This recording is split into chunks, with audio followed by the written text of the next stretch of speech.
il y avait des policiers qui étaient en civil, il y avait des dispositifs anti-délinquance qui étaient mis en place. Je pense qu'il aurait fallu les renforcer effectivement parce que, à mon avis, on ne s'attendait pas à ce qu'il y ait 300 à 400 mais parce que personne n'a dit. Mais vous savez pourquoi? Parce que personne n'a dit dans une réunion, attention, il y a Karim Benzema sur le terrain. Ouais, c'est ça le problème. Personne n'a pensé à ça. Vous avez raison, je pense. C'est aussi simple que ça. Non. Parce que s'il n'y a pas Karim Benzema, ces gosses-là, ils ne sont pas là. Et le Real, comme on évoquait tout à l'heure. Bonjour tout le monde, bienvenue sur cette vidéo. Désolé pour la qualité, je suis un peu malade en ce moment et c'est le mieux que je pourrais vous faire. Comme vous l'aurez entendu, Pascal Praud a accusé Karim Benzema d'être le responsable de tous les troubles qu'il y a eu lors de cette finale de Ligue des Champions. Je reviendrai beaucoup plus en détail sur tout ça pour vous expliquer pourquoi c'était un désastre annoncé.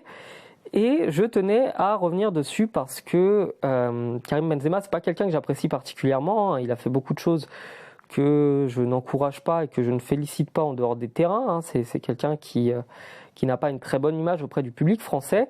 Mais dans cette affaire-là, ça va beaucoup trop loin. Il n'est absolument pas responsable de ce qui s'est passé.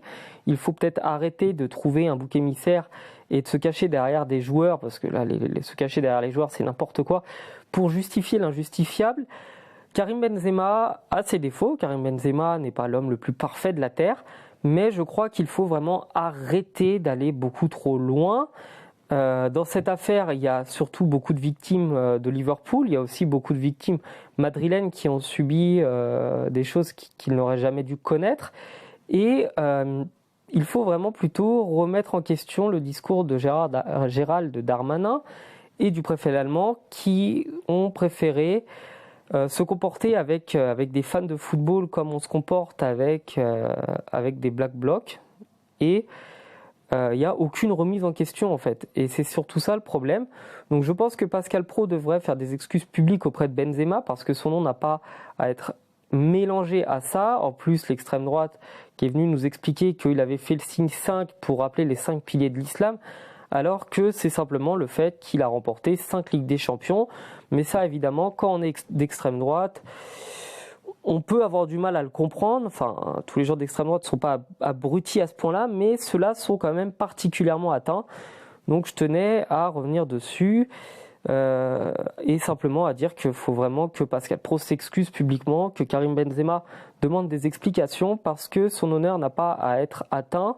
Il a déjà été touché par toutes les sorties extrasportives qu'il a eues. Il a fait pas mal de choses qui ont été reprises et condamnées. Mais dans cette affaire-là, il est vraiment totalement innocent. Son nom doit être complètement blanchi de cette affaire. Et la chaîne doit vraiment faire quelque chose pour s'excuser. Parce que j'ose même pas imaginer à quel point la famille de Karim Benzema peut être touchée d'entendre des horreurs pareilles. Voilà, passez une bonne soirée, passez une bonne journée. Je vous dis à bientôt sur la chaîne. Ciao.